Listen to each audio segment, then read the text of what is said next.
semuanya. Saya undang semua untuk bangkit berdiri. Kita akan siapkan hati kita untuk memuji dan menyembah Tuhan. Saya meminta hambanya untuk membuka ibadah.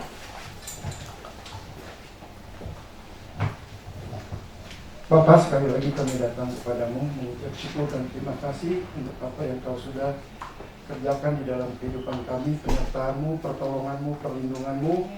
Dan hari ini kami undang hadirat-Mu hadir di tengah-tengah kami. Kami siap memuji Tuhan, mengangkat tangan kami di hadapan Tuhan karena kami tahu Engkaulah sumber segala-galanya di dalam kehidupan kami. Pimpin ibadah kami dari awal hingga akhirnya sehingga kami semua merasakan sukacita dan kegembiraan yang dari Tuhan.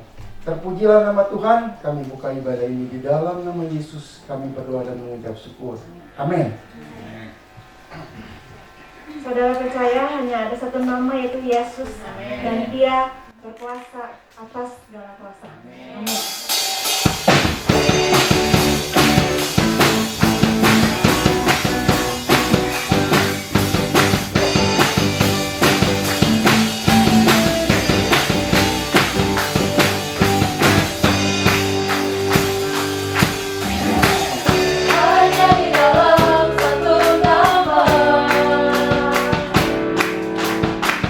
Nama di atas segala nama.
hati kita untuk mendengar firman.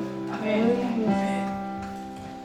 Kau yang berkuasa Tuhan, Kau membawa kami satu kemenangan demi kemenangan. Haleluya Tuhan. Haleluya Yesus.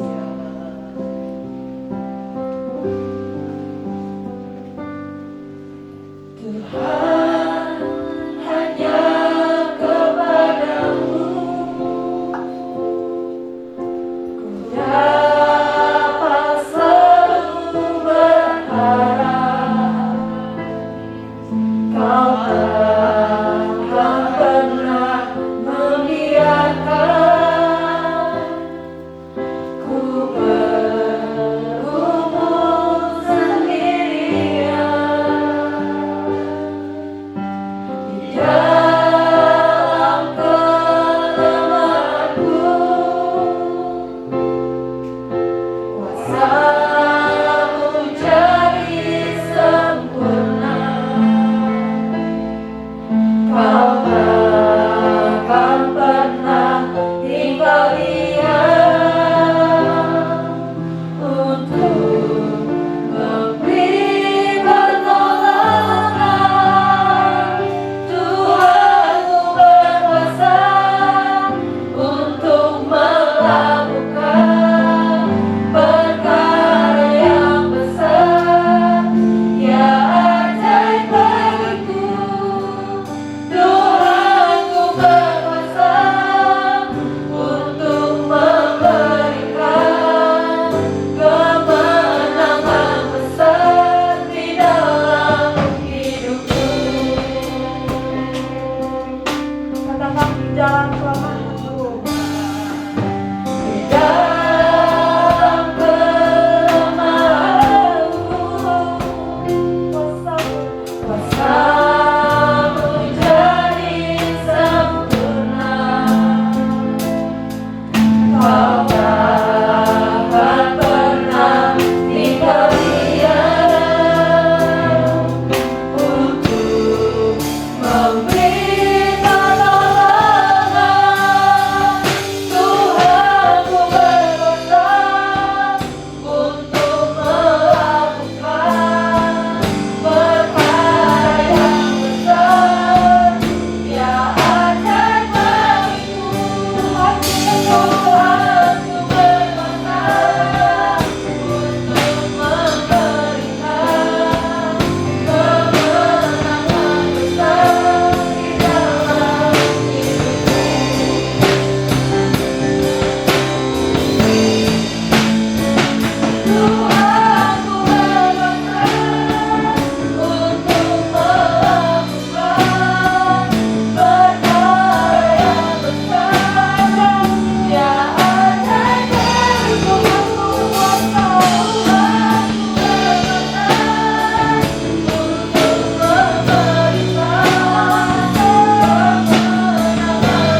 ini dan juga di hadapan seluruh dunia ini bahwa Engkaulah Tuhan kami, Engkaulah Allah kami, Engkau Allah yang maha mengetahui, tetapi Engkau juga Allah yang maha kuasa. Kuasa-Mu luar biasa, biarkan kami mengalaminya Tuhan. Biarkan kami mengalami pernyataan kuasa kasih-Mu, mengalami pengalaman yang indah di mana kami boleh melihat mujizat, mengalami mujizat dalam kehidupan kami. Menolong kami pagi hari ini Tuhan untuk mengerti firman-Mu, bagaimana Engkau bekerja bersama-sama dengan kami. Terima kasih Tuhan, terima kasih Yesus, terima kasih Bapa, di dalam nama Tuhan Yesus Kristus hamba-Mu berdoa untuk firman-Mu. Terima kasih Bapa, amin, amin. Puji bagi nama Tuhan. Selamat pagi, selamat ketemu lagi di dalam rumah Tuhan. Semua sehat, semua baik. Haleluya.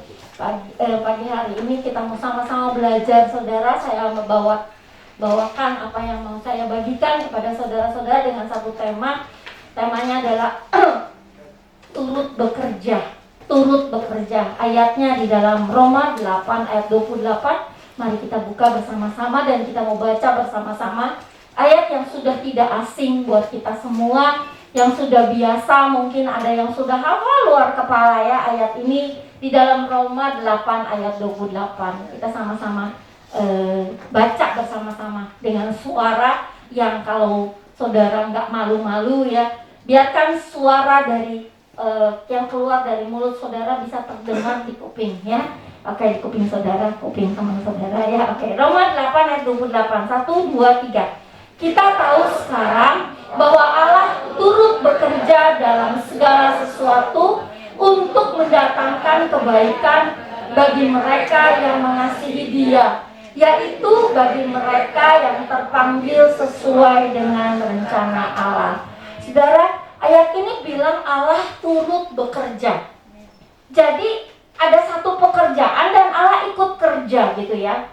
Nah saudara-saudara sekalian, ini adalah satu keunikan, satu karakter dari Tuhan, satu tanda yang kita boleh aplikasikan, yang kita boleh lakukan dalam keseharian kita. Sesuatu yang saya mau kita semua punya pemikiran yang betul bahwa dalam segala hal, dikatakan dalam segala hal, dalam segala sesuatu Allah turut bekerja. Artinya kalau ada turut ikut itu nggak sendiri saudara. Jadi artinya tidak kerja sendiri. Allah nggak kerja sendiri ya. Allah mau kita kerja bareng-bareng. Allah kerja bersama-sama dengan kita. Allah mau kita bekerja bersama-sama dengan Dia, dengan Tuhan, dengan Allah kita. Dan itu luar biasa saudara. Kalau saya tanya berapa banyak di antara kita yang bekerja di perusahaan atau pernah kerja di perusahaan, mungkin banyak yang angkat tangan. Dan saya tanya, dengan siapa saudara bekerja? Wah, salah satu ponakan saya ya, anaknya kakak saya karena dia tinggal di Singapura, dia pernah kerja di Bloomberg. Kalau saudara nggak tahu Bloomberg, mungkin itu adalah satu perusahaan yang mengambil data, mengumpulkan informasi dan menjual informasi tentang saham, tentang perusahaan-perusahaan dan sebagainya. Sebuah apa ya namanya ya? Saya nggak tahu bahasa Indonesia jelasnya, tetapi itu adalah sebuah perusahaan yang bergerak di dalam bidang finansial ya, dalam bidang keuangan dan sangat-sangat di satu internasional dan besar sekali. Oke, kita mungkin merasa, aduh senang ya kerja di situ. Sekarang dia kerja di Facebook ya, mau kerja di Google, satu perusahaan-perusahaan internasional yang mungkin saudara dengar. Dan kalau kita bekerja di perusahaan itu, kita tahu bosnya itu siapa gitu ya. Mungkin ada yang teman saya pernah kerja, dia kerja di Silicon Valley ya, di Amerika ada namanya Silicon Valley. Itu adalah tempat di mana Apple kayak gitu-gitu ya. Apple, Facebook di situ semua ya. Satu tempat di mana semua perusahaan-perusahaan IT ya, teknologi informasi itu yang besar-besar di dunia ada di situ semua. Ada. Saudara-saudara sekalian, mungkin kita merasa bahwa kalau kita kerja di sebuah tempat yang terkenal, wah siapa yang kita kerja bersama-sama, wah orang-orang pintar mungkin ya. Tapi saudara, pernahkah berpikir bahwa Allah Sang Pencipta mau ikut bekerja bersama-sama dengan kita? Ya, pertanyaannya adalah ketika Allah mau bekerja bersama-sama dengan kita, apakah kita mau ikut bekerja bersama dengan Dia? Saya ulang ya, kalau Allah Sang Pencipta mau turut bekerja bersama-sama dengan kita, apakah kita mau bekerja bersama-sama dengan Dia? Karena banyak orang Kristen pakai ayat ini, Keluaran 14 ayat 14. Boleh ditampilin, Mei? Keluaran 14 ayat 14. Keluaran 14 ayat 14 bilang seperti ini, saudara. Dan ini kadang-kadang orang jadi salah mengerti dan mulai pakai ayat ini tok, ya. Jadi kalau lagi berdoa, punya pergumulan, kemudian ingat ayat ini, Tuhan akan berperang untuk kamu dan kamu akan diam saja. Jadi diam, saudara. Jadi diam aja, nggak kerja apa-apa, ya, nggak ngapa-ngapain. Saya sudah berdoa sama Tuhan. Saya sudah berdoa sama Tuhan untuk pergumulan saya, untuk peperangan yang saya lakukan, untuk penyakit yang saya derita, untuk kebiasaan jelek yang saya mau lepaskan. Banyak, saudara, saya catat di sini ya. Untuk pengendalian diri saya supaya saya jangan cepat marah. Saya sudah berdoa sama Tuhan untuk pengendalian pikiran saya, karena otak saya negatif aja. Karena kalau saya berpikir, kalau saya dengar orang, saya dengar orang senang aja, saya mulai iri. Saudara, kita mungkin punya pergumulan-pergumulan, kebiasaan buruk, ya, peperangan rohani kita. Atau mungkin kita pengen turun berat badan. Kayak kita pengen naik berat badan karena kondisi kesehatan kita terganggu karena berat badan kita. Saudara, saya pernah mengalami itu, makanya saya bilang. Makanya saya katakan di sini. Dan kita berdoa sama Tuhan. Tapi ketika Tuhan mau bekerja bersama dengan kita, kita nggak mau kerja sama Dia. Karena kita nggak mau kerja, karena Tuhan bilang kan kamu akan diam saja. Saudara, kalau saudara baca Keluaran 14, ini cerita tentang orang Israel keluar dari Mesir dan sampai di Laut Merah. Ketika mereka ribut sama Tuhan, wah ini kita, di belakangnya orang Mesir sudah mengejar mereka, di depan mereka ada laut yang luas, yang besar, yang nggak tahu mesti kemana lagi, depan laut, belakang musuh gitu ya. Dan orang itu banyak banget. Ketika itu Tuhan katakan ini sama orang Israel. Tetapi kita belum baca keseluruhan. Makanya baca firman Tuhan harus komplit. Jangan sepotong-sepotong. Baca keseluruhannya, karena di sini walaupun orang Israel diam saja, mereka nggak perang, tapi mereka harus maju. Mereka harus maju terus. Saudara, mereka harus maju masuk ke tengah-tengah laut yang terbelah nantinya.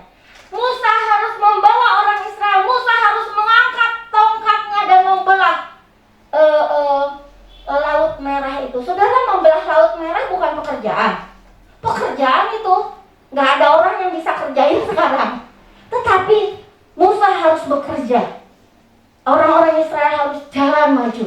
Itu sebabnya, saudara, dalam kehidupan kerohanian kita, Allah mau mengubah kita. Kerohanian kita menjadi seperti Kristus. Itu kerinduan Tuhan. Tuhan mau bekerja, turut bekerja di dalam segala sesuatu di dalam kehidupan kita. Tetapi kita harus bekerja bersama-sama dengan Tuhan.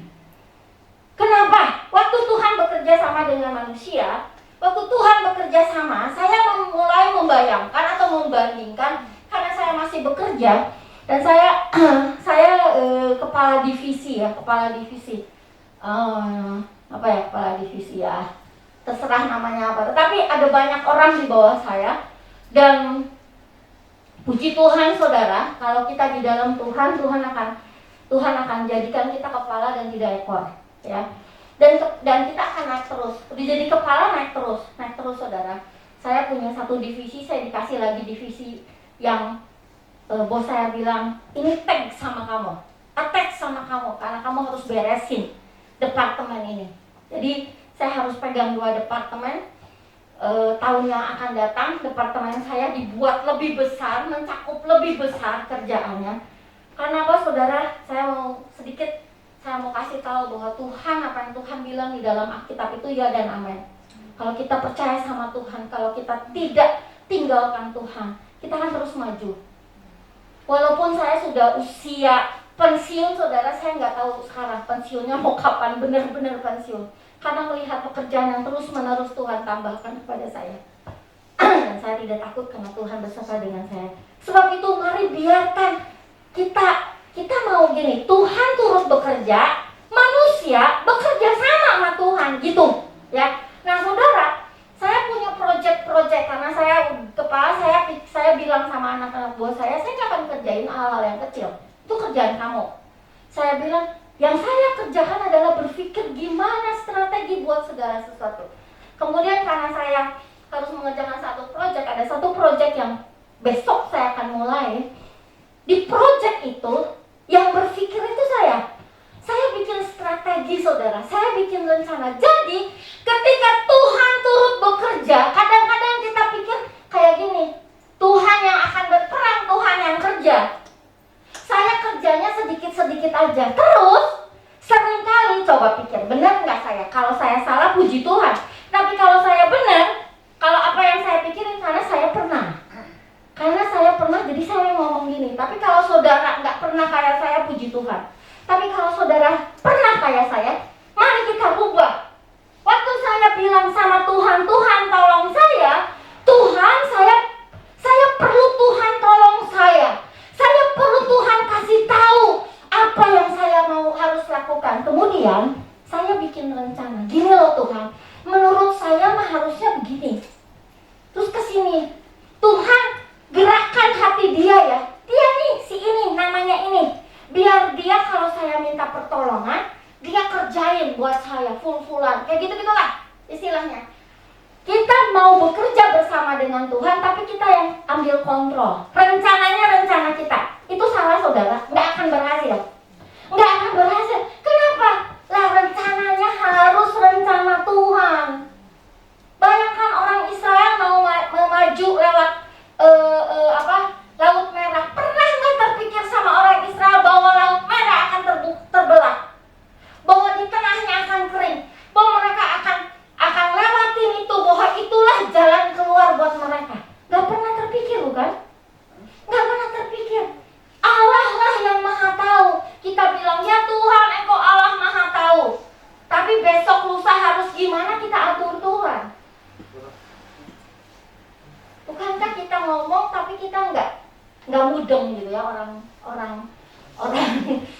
Jawa bilang nggak mudeng, nggak ngerti gitu, ngomong sih tapi nggak masuk, nggak ngerti, nggak jalan seperti apa yang kita ketahui.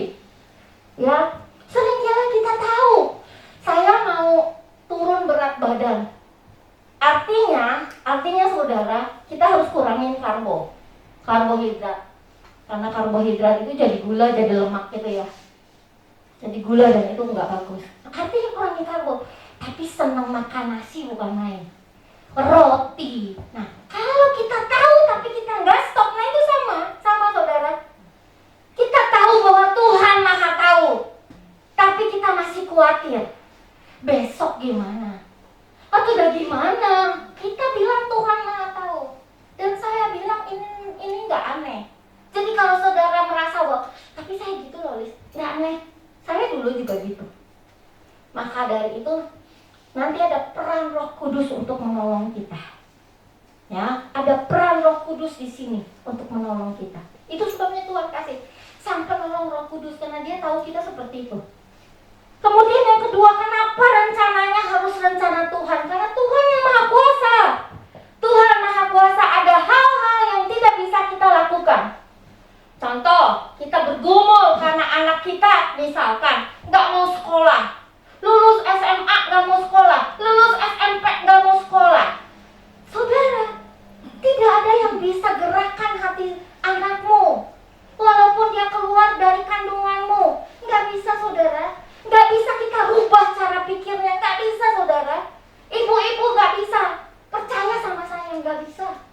Yang bisa kita lakukan adalah minta Tuhan bekerja. Yang kita harus lakukan, lutut kita berdoa. Yang harus kita lakukan, beritahu terus. Tapi kita nggak bisa ngomong. oleh Dia? Karena Dia Maha Kuasa, betul?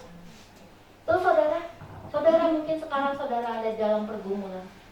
Ayat ini menjadi pertolongan. Ayat ini menjadi harapan buat saudara. Karena Allah turut bekerja. Tapi kita harus memberi kerjasama kepada Tuhan. Apa yang harus kita lakukan? Kita harus berdoa, saudara. Yang pertama kita harus berdoa. Yang kedua kita harus baca Alkitab. Ya, kenapa sih harus berdoa sama baca Alkitab? Bosan ya? Tiap kali si Lilis itu bawa firman, pasti ngomonginnya doa dan baca Alkitab. Nggak pernah. Pasti itunya saya pernah pikir gini, kenapa ya?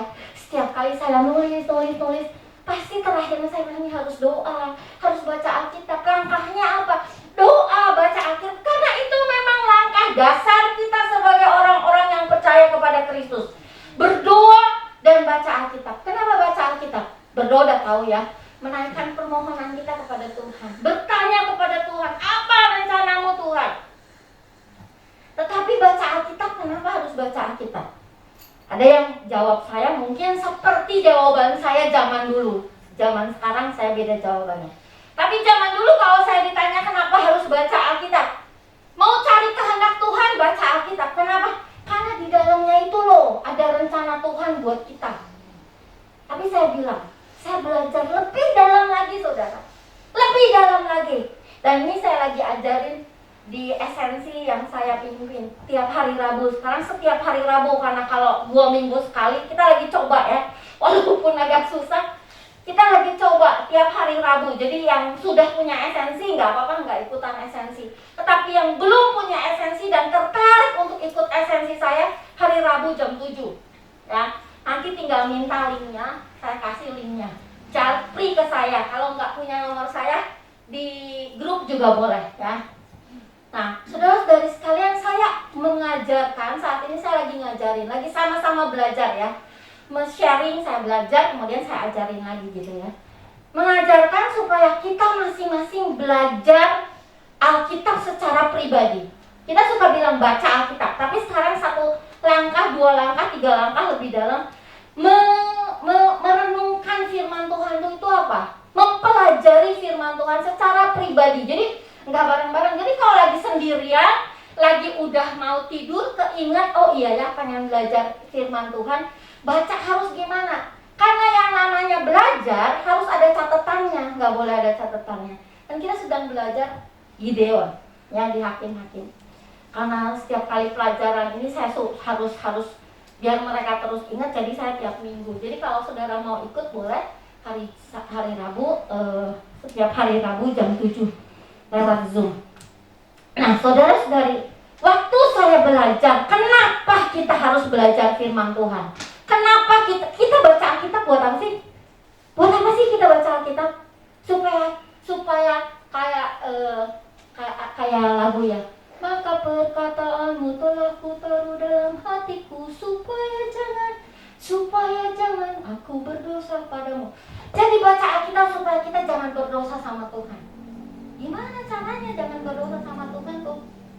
Matematikanya gimana? Metodenya gimana saudara-saudari sekalian? Ternyata baca Alkitab itu bukan buat kita cari tahu.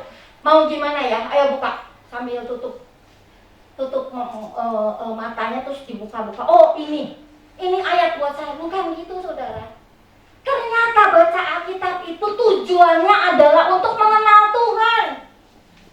Saya ulangi sekali lagi. Baca Alkitab dan belajar firman Tuhan itu untuk mengenal Tuhan. Bukan untuk cari pengetahuan. Karena itu akan ditambahkan kepadamu, kata Matius 6 ayat 33. Tetapi carilah dahulu kerajaan Allah dan kebenarannya. Cari dulu kebenaran, siapa Tuhan itu. Beberapa lama ini saya suka nonton film, saudara. Suka nonton film serian atau cuplikan di YouTube gitu ya. Dan saya senang nonton drama-drama ya. Kemudian saya melihat drama-drama dari Cina ya, dari Tiongkok ya. Dan kita tahu di sana banyak orang yang belum mengenal Tuhan. Tapi mereka tahu ada Tuhan. Mereka berusaha mengenal Tuhan.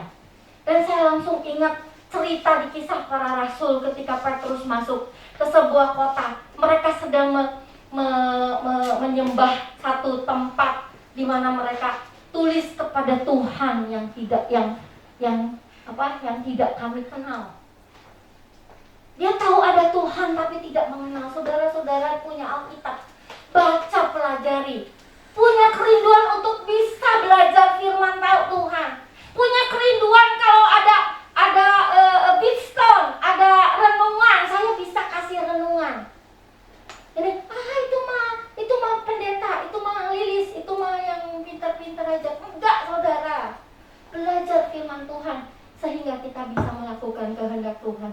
Nah, kenal Tuhan, baca Alkitab. Mari kita akan baca ayat 1 Yohanes 2 ayat 3. Renungkan firman Tuhan, 1 Yohanes 2 ayat 3. Dan inilah tandanya bahwa kita mengenal Allah, yaitu jikalau kita menuruti perintah-perintahnya. Apa perintahnya? Di firman Tuhan. Di firman Tuhan, saudara. Firman Tuhan. Kita suka bilang saya kenal Tuhan. Benar kenal Tuhan? Sudah ikuti perintahnya? Sudah ikuti perintahnya? Tahu apa perintahnya? Ada perintah Tuhan, kita suruh pergi ke seluruh dunia. Jadikan dunia ini murid, setiap bangsa itu murid Kristus. Sudah lakukan itu? Kalau kita belum lakukan itu, kita boleh bertanya apakah kita mengenal Allah? Apakah kita tahu kerinduan Tuhan? Karena mengenal Allah berarti tahu, ya. Di sini banyak yang punya anak-anak, ya. Saking dekatnya sama anaknya, tahu. Belum ngomong anaknya dia tahu anaknya pengen apa. Ya kan? Sekolahnya, kurang lebih dia kayaknya pengen kesini. Betul? Betul? Kenapa? Karena kita kenal dia. Kita kenal Tuhan seperti kita kenal anak kita. Kadang-kadang kita list, saya mengenal diri saya sendiri aja kadang-kadang gak kenal siapa saya. Waduh, salah kak. Gak masalah tapi, gak masalah. Itu gak masalah sama Tuhan. Biarkan Tuhan turut bekerja dalam pengenalanmu akan dirimu sendiri. Identitasmu siapa? Nah, saudara, kita baca lagi ya. 2 Timotius 3 ayat 16 dan 17. Wah, ini ayat yang saya kasih boleh. Ini ayat biasa. Maksudnya biasa bukan biasa apa ya. Ayat ini sering banget gitu, tapi ayat ini boleh direnungkan. Kalau direnungkan ayat ini beda ceritanya ya. 2 Timotius 3 ayat 16 dan 17. Sudah, ini mah gampang banget, udah hafal ya. Segala tulisan yang dihantar Allah memang bermanfaat untuk mengajar, untuk menyatakan kesalahan, untuk memperbaiki kelakuan, dan untuk mendidik orang dalam kebenaran. 17. Dengan demikian, tiap-tiap manusia kepunyaan Allah diperlengkapi untuk setiap perbuatan baik. Gak ada orang yang tenang berbuat jahat, gak ada, saudara. Kita hanya tenang ketika kita berbuat baik. Damai, ada ketenangan. Orang yang bukan Kristen juga tahu ini, saudara. Berbuat baiklah, hidupmu tenang. Betul? Betul? Jadi kalau kita mau perbuatan baik kita itu sempurna, mari kita diperlengkapi dengan firman Tuhan. Karena dengan demikian, apa yang tadi di ayat 16 itu, dengan demikian tiap-tiap manusia kepunyaan Allah diperlengkapi. Saudara mau diperlengkapi untuk setiap perbuatan baik kita. Nah, saudara, berbuat baik itu ada kadarnya ya. Berbuat baik itu ada kadarnya. Ada orang yang ketika kita berbuat baik bisa diingat lama, ada yang udahlah gitu ya. Nah, saudara, kita mau perbuatan baik. Ada perbuatan baik yang sama Tuhan dibilang, ini benar perbuatan baik. Ada yang perbuatan baik kita pikir kita berbuat baik, Tuhan bilang enggak. Nah, kita mau yang mana? Tuhan bilang kalau kita jadi manusia kepunyaan Allah, biarlah kita belajar firman Tuhan karena kita mau mengenal Tuhan, mau mengenal rencananya dalam kehidupan kita. Langkah yang ketiga adalah hiduplah di dalam roh. Jadi anak-anak Allah, anak-anak kepunyaan Allah. Anak-anak Allah adalah anak-anak kepunyaan Allah.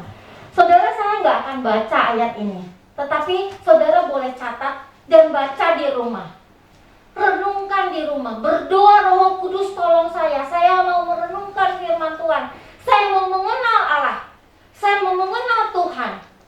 Katakan gitu, Roh Kudus tolong saya. Ini Roh Kudus akan menolong kita. Hal-hal seperti ini peran Roh Kudus. Mengerti firman Tuhan itu peran Roh Kudus, saudara. Kita jadi orang yang bijaksana dalam memilih, itu adalah pertolongan Roh Kudus. Makanya dalam kehidupan kita punya peran Roh Kudus. Untuk mengerti Tuhan mau apa, kita sudah baca Alkitab, tapi Roh Kudus yang akan memetraikan, dikatakan Roh Kudus memetraikan firman itu. Artinya Roh Kudus yang akan bilang sama kita, yang membuat kita damai sejahtera, dan kita jadi tahu setahu-tahunya bahwa ini yang saya harus lakukan. Pertimbangannya ada di dalam firman Tuhan, saudara. Nah, itu sebabnya Roh Kudus penting banget. Baca di dalam Roma pasal yang ke-8. Tadi kita baca yang ayat yang ke-28, tapi baca Roma pasal 8 keseluruhan. Dari ayat yang pertama sampai ayat yang ke-39. Itu luar biasa, itu powerful banget, saudara. Powerful sekali ayat-ayat di dalam Roma pasal 8. Jadi baca di rumah. Tetapi saya mau baca ayat-ayat. Saudara boleh catat, ini ayat-ayat yang saya kasih merah ya. Ayat yang kedua, Roh yang memberi hidup telah memerdekakan kamu. Seringkali kita ngerasa masih terikat. Jadi dikatakan Roh yang memberi hidup telah memerdekakan kamu dalam Kristus dari hukum dosa dan hukum maut. Seringkali kita merasa bahwa dosa terus mengikat kita, Ayat ini jadi ayat andalan buat saudara untuk bilang bahwa saudara sudah terbebas dari hukum dosa. Ya, kalaupun saudara berdosa, saudara minta ampun sama Tuhan, Tuhan ampuni saudara. Nggak jadi karena dosa masuk neraka tidak, saudara. Ketika saudara minta ampun. Jadi hukum itu sudah dianulir ya, di-delete, digagalkan ya, dibatalkan ya. Hukum maut, hukum dosa dibatalkan oleh kuasa pengampunan darah Kristus ya. Ayat 6.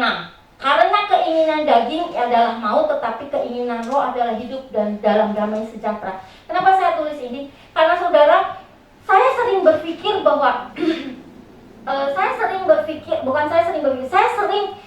punya keinginan yang sifatnya jasmani, saudara.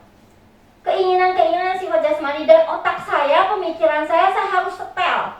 Saya harus setting ulang. Setting ulangnya gimana? Yaitu saya pakai ayat ini. Keinginan daging itu maut.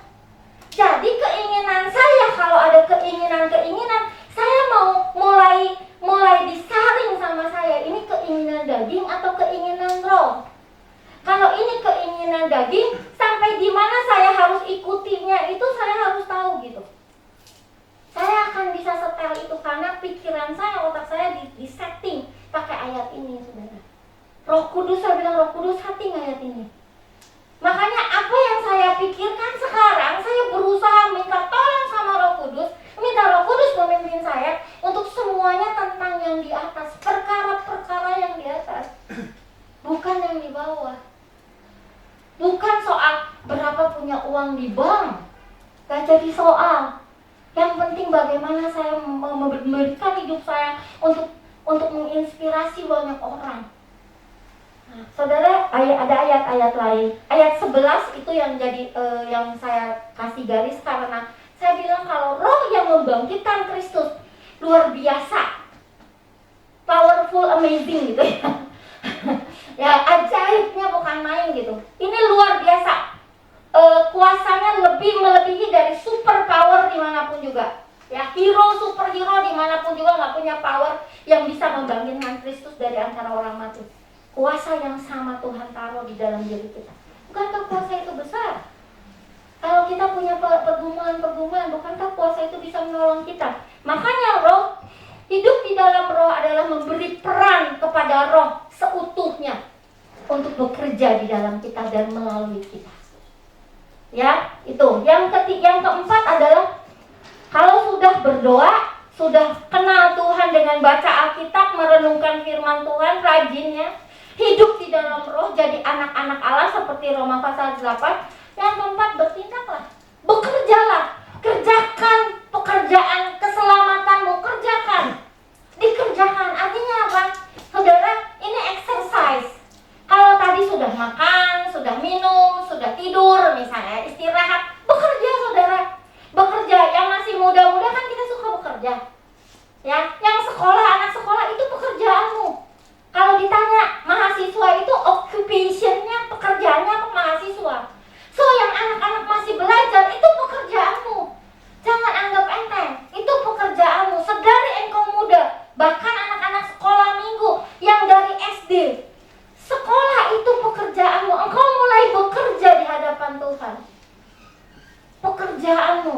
Apalagi bekerja itu kayak olahraga, saudara. Kalau ini kesehatan tubuhmu, kamu makan, minum, mungkin minum vitamin, tapi harus olahraga, harus ada jalan, nggak boleh duduk aja, jangan tidur aja, harus ada jalannya. Kalau ibu-ibu, bapak-bapak yang udah seumur saya, jalan aja.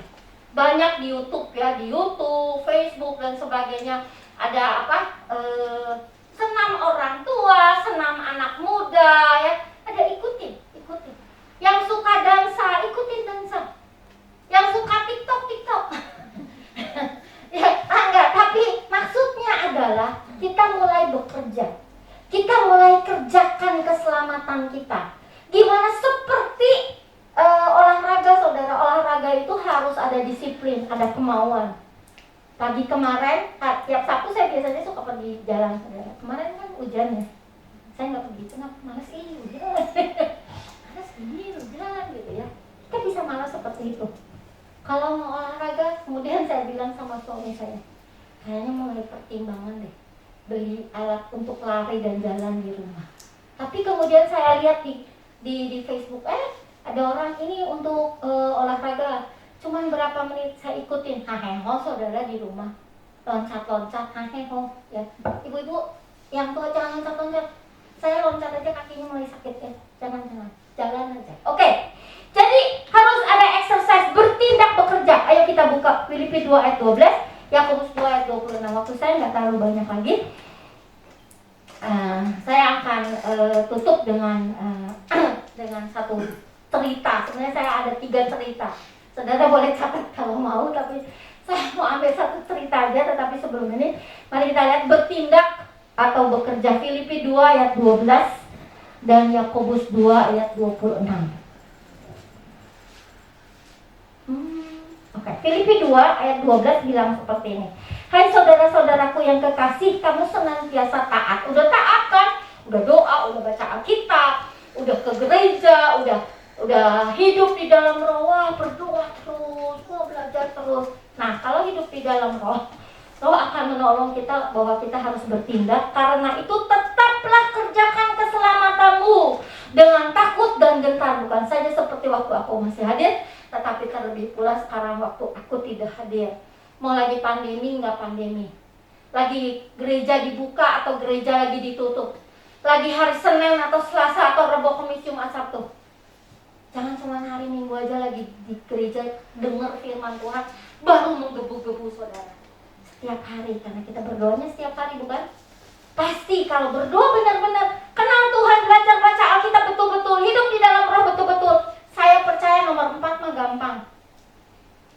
Ya, gampang ini mah, karena kita akan bertindak. Kita baca satu lagi, Yakobus 2 ayat 26. Yakobus 26, sama seperti tubuh tanpa roh adalah mati, demikian jugalah iman tanpa perbuatan adalah mati. Kita boleh beriman sama Tuhan, kalau kita tidak bertindak, semuanya nol. Karena Tuhan bilang, aku turut bekerja, Tuhan Allah turut bekerja. Kita memberikan kerjasama, manusia memberikan kerjasamanya. Nah saudara, ada tiga. Saudara, waktu saya pikir mau bawain firman Tuhan ini saya kasih tahu sama saudara bahwa saya percaya ini terjadi kepada semua hamba-hamba Tuhan yang harus bawa firman Tuhan di tempat ini, bahwa Tuhan, kalau saudara ada di sini bukan biasa, bukan sesuatu yang kebetulan, itu saya harus bilang lagi. Dan kalau tiap hamba Tuhan yang berdiri di sini bawakan satu firman Tuhan, itu bukan sebuah kebetulan. Kalau topiknya harus apa? Saudara boleh tanya, bukan cuma saya sendiri. Ketika saya mulai berpikir, kalau saya tahu jadwal saya jauh-jauh hari, saya terus berdoa saudara. Bahkan ketika saya di kantor itu saya mulai pikir, Tuhan, minggu ketiga bulan Juli saya bawa firman, ibadah 2 saudara Tuhan, apa yang saya harus bawakan? Dan ketika Tuhan minta saya, ketika Tuhan bikin ayat ini begitu menarik buat saya sehingga saya bilang, saya harus share ini sama saudara-saudari. Tuhan itu perlengkapi saya terus, saudara. Tuhan itu perlengkapi saya terus. Minggu sebelumnya saya nggak tahu kenapa saya juga ini bukan kebiasaan, bukan satu kebetulan. Gideon, saudara. Kalau saudara baca Hakim-Hakim 6, 7, dan 8 itu yang lagi kita pelajari ya sekarang 6, 7, 8. Saudara akan lihat itu luar biasa. Kita kenal siapa Tuhan lewat cerita Gideon. Tapi ada satu cerita di 7, di pasal yang ke-7. Saudara, Tuhan bilang sama Gideon, saya akan berikan musuhnya ke Gideon. Mulanya tuh Gideon ini panjang ya ceritanya, saya singkat aja. Saudara boleh baca sendiri. Akhirnya cuma 300, saudara. 300 itu nggak kerja apa-apa, tapi mereka harus kerjain pekerjaan. Mereka tetap harus melakukan sesuatu, nggak cuma diem. Seringkali kita bilang, oh ya saya mau diem, karena kata Tuhan saya harus diem. Saudara, diam saudara itu diam, enggak ngapa-ngapain. Kadang-kadang berdoa enggak, baca Alkitab enggak. Tapi walaupun saudara diam, mulutnya ngomong terus, statusnya jalan terus, itu tidak diam, saudara. Yang Tuhan kalau bilang sama kita suruh diam, itu diamnya tuh beda. Cara Tuhan berpikir tentang diam itu berbeda. Di Gideon juga Tuhan bilang, engkau akan diam saja, engkau nggak akan banyak, aku yang akan berperang. Wah, itu luar biasa cerita Gideonnya. Saya tahu cerita Gideon, tapi waktu saya gali lagi itu saya tercengang-cengang, saudara. Gimana Tuhan kenal si Gideon. Gideon nggak bilang dia takut. Tuhan cuma bilang, kalau kamu takut, sok kamu turun malam ini sama pura nanti kamu akan mendengar sesuatu yang akan membuat engkau tahu engkau akan berani. Saudara, demikian luar biasa. Nah, satu cerita lagi di Yohanes pasal yang ke-5. Jadi boleh dicatat Yohanes ke-5. Saya punya 3 cerita. Satunya lagi cerita Yosafat di 2 Tawari 20. Itu juga bagus. Saudara boleh lihat, si Yosafat ini mau berperang. Dia tanya dulu sama Tuhan, Tuhan, saya mau berperang gimana? Tuhan kasih tahu lewat sini, lewat sana. Jadi strategi perangnya dari Tuhan. Gak aneh kalau orang Israel selalu menang. Dan kalau di situ diceritain, itu banyak sekali saudara cerita bahwa ketika orang Israel harus berperang, ke sini ke sana berperang, itu mereka nggak ngapa-ngapain. Itu musuhnya saling perang sendiri, bunuh-bunuhan sendiri, saudara. Itu banyak banget. Tapi mereka tetap harus ikuti. Kalau mereka cuma berdoa aja, kalau mereka cuma diem di tempat nggak melakukan apa-apa, nggak jadi itu, saudara. Sebab itu kalau kita mau menang pada pertempuran, kita harus lakukan. Bahkan Yesus di Yohanes pasal yang ke-5, ketika dia ke tempat namanya Bethesda, itu ada satu kolam yang kadang-kadang tertentu ketika surga berkenan, itu ada malaikat turun ke kolam itu, dan jadi kolamnya kayak ada yang mandi gitu ya, yang berenang di situ ya, apa namanya ya? Ya, kecipuk gitu si airnya teh ya. Nah, kalau mereka lihat air itu bergerak seperti itu, di pinggir kolam itu semua orang-orang sakit, nggak peduli sakitnya apa, nggak peduli berapa tahun, asal satu orang pertama yang nyemplung masuk ke kolam itu, waktu kolam itu bergerak, airnya bergerak, orang itu akan sembuh. Nah, ada satu orang yang udah sakit, kalau nggak salah 38 tahun, kalau saya nggak salah, saya nggak baca keseluruhannya. Saya cuma mau saudara baca ini, saya lupa. Nah, sekarang saya lupa banget berapa ya. Kalau nggak salah 38 tahun. Dia udah lama di situ. Tuhan Yesus bilang, kamu mau sembuh nggak? Mau, dia bilang. Tapi nggak ada orang yang bantu saya. Saya lumpuh, saya nggak bisa. Lama gitu, harus seret-seret lama. Tuhan bilang, kamu mau sembuh nggak? Mau. Terus Tuhan bilang apa? Angkat tilangmu. Kalau orang ini tidak berusaha untuk bangun dan angkat tilangnya, dia bilang bangun, bangkitlah dan angkat tilangmu. Ada perintah, bangkitlah dan angkat tilangmu. Tuhan mau mengadakan mujizat. Tuhan mau sembuhkan dia, tapi dia harus bilangnya. Mungkin dari kesulitan dia bangkit tuh sulit buat dia. Nggak gampang buat dia untuk bangkit. Mungkin apa yang Tuhan suruh kepada kita, perintahkan kepada kita, apa yang harus kita kerjakan ketika Tuhan turut bekerja sama kita nggak gampang. Sulit, bahkan mungkin kita bilang tidak mungkin. Nggak mungkin, orang lumpuh suruh bangkit. Kan sesuatu yang nggak mungkin. Tetapi Tuhan pasti minta kita bekerja bersama-sama dengan Dia. Karena itu, apa? Di sebelah mana, di bagian mana dalam kehidupan saudara yang saudara perlu rencana Tuhan? Karena saudara sedang ada dalam peperangan. Saudara butuh strategi dari Tuhan. Di bagian hidup mana yang saudara saat ini sedang bergumul dan perlu Tuhan campur tangan, perlu Tuhan turut bekerja? Di bagian mana dalam kehidupan saudara, di mana saat ini saudara sedang menanti-nantikan firman ini? Karena saudara perlu peneguhan bahwa Tuhan memang memperhatikan saudara dengan firman yang pagi ini disampaikan. Karena Tuhan bicara saat ini lewat firman-Nya bahwa Tuhan mau turut bekerja. Saudara, mungkin saudara nggak tahu bahwa sekarang Tuhan sebenarnya sedang menunggu kita mengambil sebuah keputusan. Mungkin Tuhan saat ini sedang menunggu kita untuk bergerak, untuk mulai berdoa.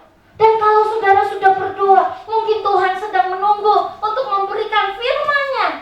Sebab itu saudara perlu baca firman Tuhan dan merenungkannya. Kalau saudara sudah berdoa, sudah baca firman Tuhan, mungkin saat ini Tuhan mau kita mulai mengubah persepsi cara pandang kita.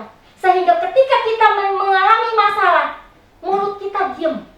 Nggak ngomong-ngomong, nggak usah ngomong-ngomong sama orang lain. Ngomongnya sama orang yang Tuhan cuma tunjukin. Cerita lagi sama pendetamu. Pendetanya lagi disiapin saudara untuk dengar cerita kita. Tapi kalau Tuhan nggak suruh, jangan ngomong ke sana ke sini. Seluruh istilahnya istilah ekstrimnya se-Indonesia tahu persoalan kita. Dan nggak ada yang bisa tolong kita. Masih bagus kalau nggak ada yang ngedoain kita untuk jelek malah. Ya saudara, kadang-kadang Tuhan suruh kita diam itu maksudnya diam, mulutnya diam. Jangan cerita, jangan banyak status. Gak perlu saudara, karena ketika Tuhan bekerja, Tuhan cuma ngobrol sama kita. Tuhan gerakan orang-orang di sekitar kita, kita nggak tahu siapa. Tapi yang paling penting adalah hubungan kita. Instruksi dari Tuhan, rencana dari Tuhan. Dan itu butuh doa, baca Alkitab, hidup di dalam roh. Kemudian bergeraklah. Bertindaklah dengan iman, karena iman tanpa perbuatan mati. Kita punya iman sama Tuhan, tapi terus kita punya beriman sama Tuhan, tapi khawatir terus. Gimana imannya? Saking khawatirnya ngomong A, B, C. Semua tahu cerita kita, cerita masalah kita. Banyak orang nggak tahu masalah saya. Tahu kalau udah saya cerita masalahnya selesai. Dan saya cerita Tuhan tolong saya, baru cerita gimana Tuhan ini. Sebab itu saudara, Tuhan mau kita berdiam. Saya mau bilang, berdiam di kaki Tuhan. Berdiam di kaki Tuhan. Medsos itu sekarang sibuknya bukan main. Internet itu sibuknya bukan main. Lebih sibuk dari kantor-kantor di mana-mana. 24 jam. Coba ada grup nggak yang sampai jam 2, jam 3 masih ada orang ngobrol? Jam 2, jam 3 masih ada orang ngobrol. Nanti jam 4 udah mulai lagi yang bangun jam 4. Gak berhenti saudara 24 jam. Kita mau ikut sibuk atau mau diam di kaki Tuhan? Kalau kita punya persoalan sama Tuhan, mari kita diam di kaki Tuhan. Saya mengundang para pemain musik. Saudara perhatikan bahwa lagu terakhir itu cocok banget sama firman Tuhan hari ini. Jadi kita mau nyanyi lagu terakhir tadi ya.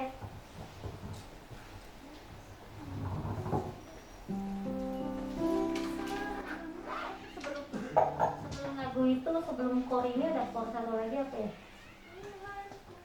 Ya, kita nyanyi dari situ ya. Nanti kita sambung ke lagu ini. Mari saudara, kita mau berdiri ya di hadapan Tuhan. Berapa di antara saudara yang hari ini bilang bahwa firman Tuhan bukan saya, firman Tuhan itu buat saya. Jangan malu saudara, jangan ragu. Saat ini saudara ada di dalam rumah Tuhan. Gak usah jaim-jaim. Saya mau ajak saudara saat ini menerima setitik aja jamahan Tuhan. Gak besar-besar, gak usah takut saya nanti bisa jatuh tersungkur. Mereka Tuhan mau jamah hati kita, memberi keyakinan bahwa Dia sayang kita, bahwa Dia perhatikan kita, bahwa Dia turut bekerja. Nyanyikan lagu ini. Kalau saudara sungguh-sungguh perlu Tuhan, tahu firman Tuhan ini luar biasa, saya mau bersyukur sama Tuhan. Angkat tanganmu sebagai tanda syukur di hadapan Tuhan. Tuhanku berkuasa. Tuhanku berkuasa untuk melakukan perkara yang besar. Dia ajaib bagiku. Tuhanku berkuasa untuk memberikan kemenangan yang besar di dalam hidupku. Tuhanku berkuasa untuk melakukan perkara yang ajaib bagiku. Dia ajaib bagi Tuhanku berkuasa. Menyaksikan nama yang sama, memberikan kemenangan yang besar, kemenangan besar di dalam hidup. Dan lagi Tuhanku berkuasa untuk melakukan perkara yang besar. Dia ajaib, Dia ajaib bagiku. Tuhanku berkuasa untuk memberikan kemenangan besar di dalam hidupku. Nyanyikan sekali. Haleluya. Tuhanku berkuasa. Jamah Tuhan, jamah Roh Kudus, perkara yang besar. Tuhanku berkuasa untuk memberikan kemenangan besar di dalam hidupku. Ini iman kami di hadapan-Mu Tuhan, bahwa Engkau berkuasa mampu Tuhan melewati semua. Dan ini kami Tuhan, siap untuk bertindak, siap untuk bekerja bersama-sama dengan Engkau Tuhan, siap untuk menerima rencana-Mu, siap Tuhan untuk memakai kaki kami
malaya takuria rasa.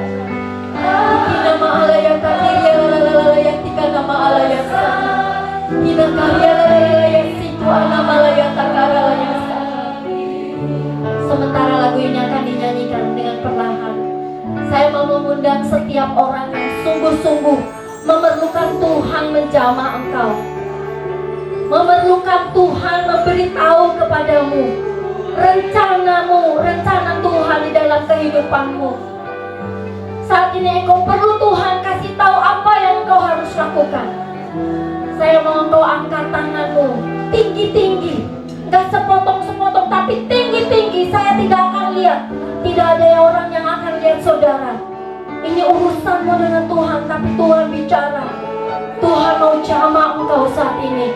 Roh Kudus akan jamah engkau saat ini. Di dalam nama Yesus, sama mau berdoa untuk setiap tangan yang diangkat tinggi di hadapanmu ya Bapa. Roh Kudus saat ini menjamah kami. Jamah jiwa yang mengangkat tangannya tinggi-tinggi di hadapanmu. Kami perlu engkau Tuhan saat ini. Kami perlu engkau bekerja bersama-sama, turut bekerja. Tunjukkan rencanamu. Tunjukkan rencanamu Tuhan. Apa yang harus kami perbuat? Pergumulan kami, peperangan kami begitu hebat Tuhan. Sampai-sampai kami tidak sanggup ya Bapak. Tetapi saat ini firman-Mu bicara, Engkau masih bekerja. Karena kami tahu sekarang Engkau Allah turut bekerja. Jamah Tuhan. Jamah, yakinkan setiap jiwa Engkau mau bekerja. Tunjukkan kepada mereka untuk mereka mengubah cara hidup mereka, mengubah cara berdoa mereka, mengubah cara mereka baca firman Tuhan, mengubah mereka sehingga mereka merenungkan firman-Mu. Dan beri keberanian oleh Roh Kudus untuk bertindak Tuhan. Ikana malaya sana, ikana malaya takira lalaya sina malaya sikana sana, ikana una malaya takira lalaya sana. Kami mengucap syukur kepada-Mu Tuhan, karena Engkau selalu setia kepada kami. Kami berterima kasih Tuhan, karena Engkau selalu setia dan tidak pernah tinggalkan kami. Kita nyanyikan lagu ini sekali lagi. Dan nanti saya minta hambanya akan menutup di dalam doa.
Bapak, kami sudah memuji Engkau, kami sudah menyembah Engkau, kami sudah dengarkan kebenaran firman-Mu, dan kami akan pulang dan meninggalkan rumah-Mu ini.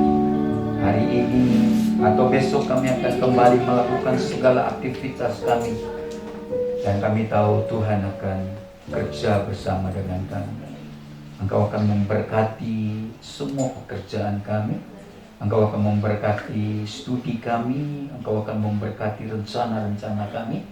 Engkau juga akan memberkati usaha kami, rumah tangga kami, anak-anak kami.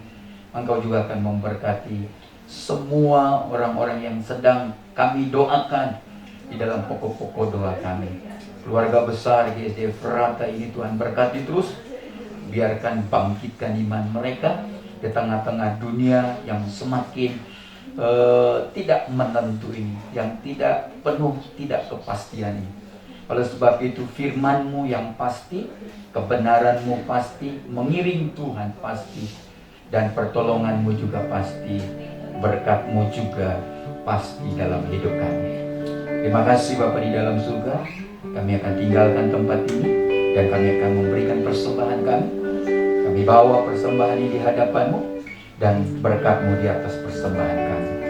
Kami memberi dengan ucapan syukur. Kami memberi dengan hati yang bahagia, hati yang bersuka cita, karena selalu baru yang Tuhan sediakan dalam hidup kami. Saudara-saudaraku yang dikasihi Tuhan, Tuhan memberkati engkau dan melindungi engkau. Tuhan menyinari engkau dengan wajah-Nya dan memberi engkau kasih karunia. Tuhan menghadapkan wajah-Nya kepadamu dan memberi engkau damai sejahtera. Kekasih-kekasih Tuhan, pulanglah engkau, bawalah berkat dari Allah Bapa, kasih sayang dari Yesus Kristus, serta persekutuan dari Roh Kudus menaungi hidupmu hari ini sampai Maranatha. Tuhan Yesus memberkati saudara. Haleluya. Mari kita sama-sama katakan amin. Tuhan berkati saudara. Shalom.